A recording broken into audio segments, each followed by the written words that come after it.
ขั่วปลามันตัวบริษัทชอก็มีประตู ยังตัวซอกแน่ตัวซอกแน่ ประชอบเก็บไปอยู่ข้างนี่ภาษามันดอกปีไปใช้เจ้าของอ่ะชอบเก็บปลาหัวมันก็ออกบ่ตัดใส่ซ่า แดกเด้อพ่อแม่พี่น้อง ใส่ซ่าไหมจ๊ะ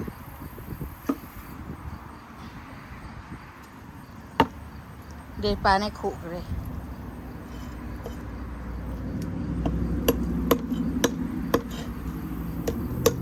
ใส่ให้ปลาบุไลเบิ่งดูจับขึ้นมาให้เบิ่งดูตัวใหญ่ๆปลาบุไล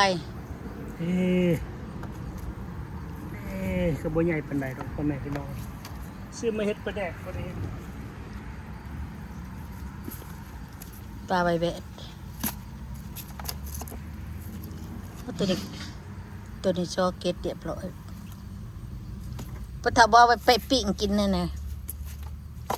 นี่ปลาใบแบดนี่ มันน้ำบ่แซ่บแล้วว่ะ ตำหมักถั่ววะแรงนี่ปลาโบราณ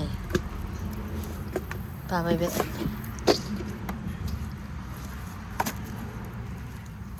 นี่ก็ปลาโบราณมีจักโต้ปลาโบราณ1 2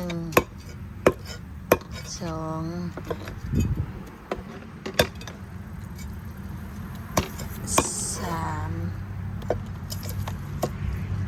4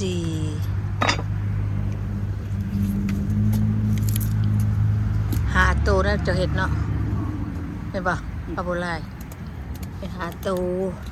อันนี้ปลาใบแบดปลาลังกงนี่ก็ปลาใบแบดปลาใบแบดได้ซ้ำนี่พอดีนี่ปลาใบแบด มองที่หัวมันเลย แต่ได้นี่6 ตัว 7 ตัว 7 ตัวได้ปลาโบราณปะเถอะ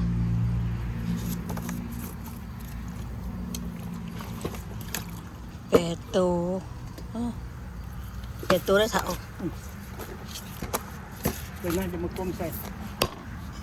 ถือเขาเลย8 ตัวปลาโบราณเลือกปลาโอ้ปลานี่กันนะตัวใหญ่กันดูตัวใหญ่กระล้อนี่นะ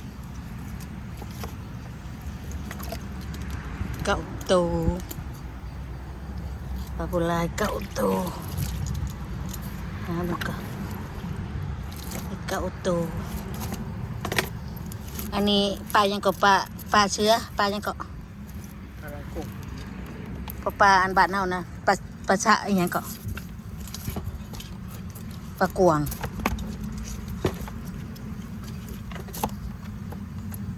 นี่9 ตัวปลาโบราณ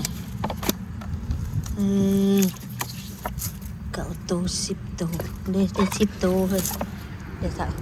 10 ตัวโอ้ได้หลายดี ตัวไว้ มี10 ตัวก็นี่ปลาใบแบดจำนี่โอเคได้ปลาเสียได้ก็มีนี่ใส่เกล็ดใส่กลางเลยก็ดีปลาโบราณพี่น้องอันเนี้ยเอาเครื่องเก็ดก็ได้บ่เป็นหยังบ่เช้าก็ได้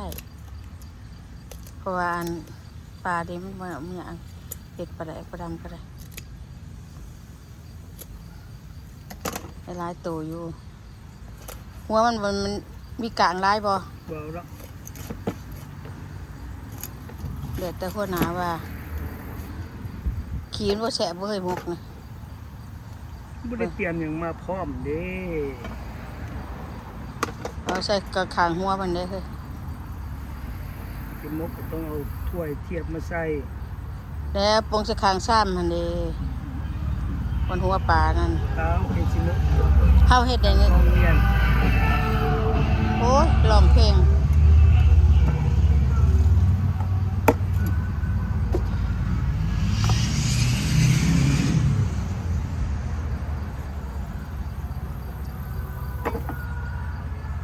ตัวที่นี่ล็อกบ่ บ่เลยหรอกไปถอล้างมือตัวนี้เด้อเอาบ่หมักอันนี้นะเนาะ ซายางนี่ชื่อสายแพร่ด้วยมื้อน่ะปีหน้าเด้ปลาโบราณได้10โต เอาว่าขี่มันนี่เว้ย เอาเฮาสิเอาหมักมุกใส่ผักขะแยง บ่เตรียมพร้อม ก็เอามายังก็ต้องเฮ็ด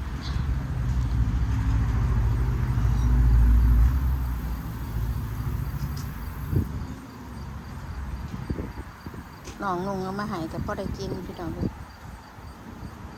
ขอมุกขอบใจเด้อชี้ตัวนี้ถือบ่ได้เฮ้ยเดิดแนวนี่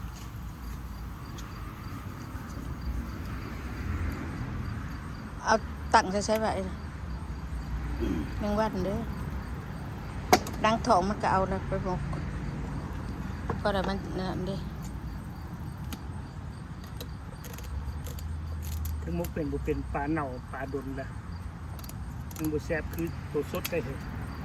เพราะปลาตัวเย็นกับเป็นหยังดอกมกแซ่บอยู่ดอกใส่ผักพริกสดๆใส่ว่าผักขะแยงมกตังไผ่แซ่บอยู่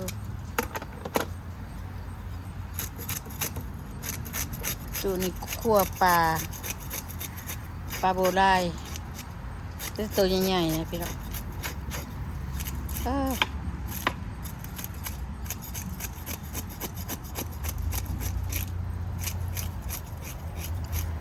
เก็ดแข็งได้พ่อแม่พี่น้องปลานี่เก็ดบ่อันนั้นได้ซอยเก็ดไปยากกิน มันแห้ง ต้องเอา ปลามันเก่าว่าเอาเป็นใบแล้วมันก็อยากแข็งน้อยหนึงตัดเอานังถอกมาติดตู้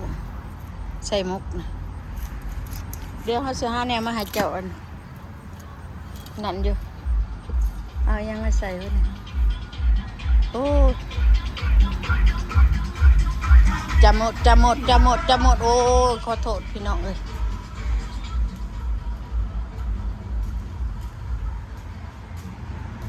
หมดไอ้จักถีบเลยเอานี่ไปให้พ้องเสร็จสวยนี่ก็ถ้วยขี่ปลา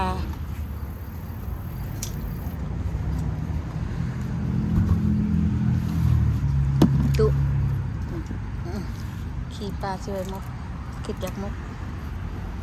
โอ้ผักอันนี้คอยกระจะไม่ใส่ปลาลอยโขกลอยน้ำเอาเท่านั้นเกิดง่ายพวกนี้เกิดง่ายบาดใจสินะง่ายขนาดพักกิเลสคอย2 ทางนี่สิเอาเขาได้เฮือนนะเตรียมตัวไว้เรียบร้อยตัวอยู่นอกก็จะเก็บกิน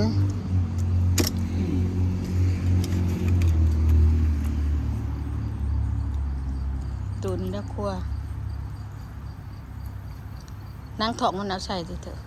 ถ้วยอย่าปลาหลาย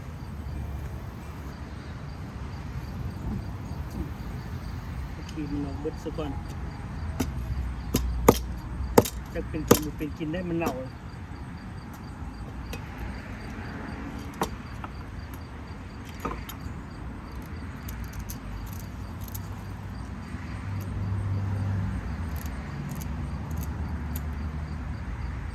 ปลามันอยู่ตัวแข็งเป็นมันนี่แหละมันว่าเน่าหรอกเน่า น้อยในป่าตึกไม้เฮ็ดกินรสได้ขน้อยเด้อไว้บ่แซ่บพ่อแม่พี่น้องถ้าโดนก็มันบ่เป็นสิกินใส่ที่ซื่อเฮ็ดไปได้ประตำโอเคอยู่ เขาไปเห็ดปลาแดกแต่วันนี้กัดเห็ดตอนนี้ใหญ่ประตูเจ้าอย่าตูนเลยเฮ้ย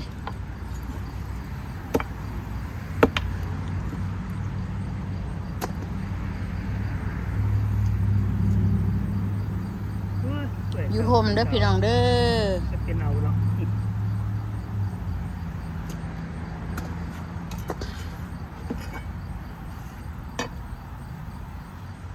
กว่าจะถึงมันเบิดกัน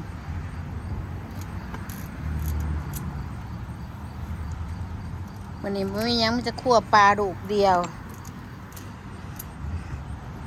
บ่ได้พี่ให้น้องเบิ่งเนาะแต่ละมื้อแต่ละวันพ่อแม่พี่น้องเด้จะน้อยเว้าน่ะเฮ็ดอยู่เฮ็ดกินอยู่บ้านวันเสาร์วันอาทิตย์วันศุกร์มีชั่วคราว โทษกอดกระปิดแปกเลย ขอบกระเตียงดุ กินนั่งพื้นบ่ได้แต่พ่อแม่พี่น้องนั่งบนบ่ได้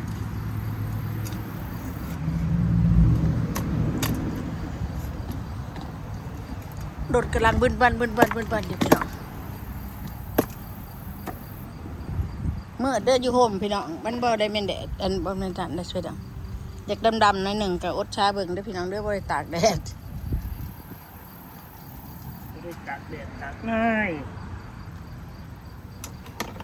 ตัวไหนสิมีไข่ ไข่ไปเอามันเปื่อย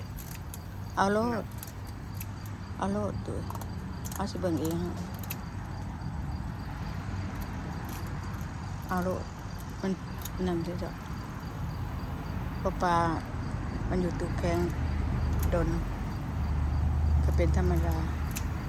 อาจจะถึงทรายบ่ได้พ่อแม่พี่น้องเขาเอาขุดทรายบ่ได้เด้เอาตาม 14-15พุ่นแล้วนี่เนาะ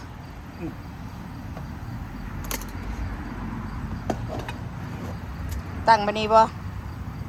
ถ้าเข็มเองจะตั้งมันเลย มันบ่อยากเห็นหนาปานใดหนาอยากดำๆป่ะไปทางนี้ว่ะ มันไข่เป็นท้องบ่จัง ไข่ด้วยน้ำมัน ครับ เป็นไข่ด้วยว่าเป็นน้ำมัน โอ้ยเจ็บเดียวพ่อแม่พี่น้อง เขาแก่มากแล้วก็เป็นนั่น โอ้ไข่เป็นท้องดีเลยมกในคักได้ เดี๋ยวมาให้มาไกลๆนะตัวไข่ เบิ่ นะ งลูกพ่อแม่พี่น้องไข่ปลาวัวลาย อู้ ก็จะแซ่บบ่พ่อแม่พี่น้องมกเลย จะ นะได้ แสบเด้อบ่ ขี้ก็บ่ได้กินเปื้อนในป่ากินสะอาด บ่กิน อืม มันบ่กินอย่างนั้นบ่กินอาหารอันนี้มันกินอีหยังบ่ฮู้หรอก มันกินเนี่ยแต่ของดี อืม ๆเนาะ เพราะว่าปลาเจ้านายอันนี้ ปลาเจ้านาย ปลาเจ้านายนั้นกินแต่ของดีๆก็ยังว่า กินแต่ปลาปลอมดอก อันนั้นน่ะปลาเจ้านายเคพี่น้อง มักิย่าขน้อยก็บ่เข้าใจเลยพ่อแม่พี่น้อง เอา มันก็กินบ่ได้เปื้อนในป่านี่ ปลา โอเคเด้อพ่อแม่พี่น้องขอขอบใจหมู่คู่ที่ติดตาม FC ทุกตัวหน้าเนาะไปทางใดมาทางใดก็ตลอดปลอดภัยพ่อแม่พี่น้องเป็นห่วงเป็นใยกันคือเก่านั่นแหละพ่อแม่พี่น้องเอาบ๊ายบาย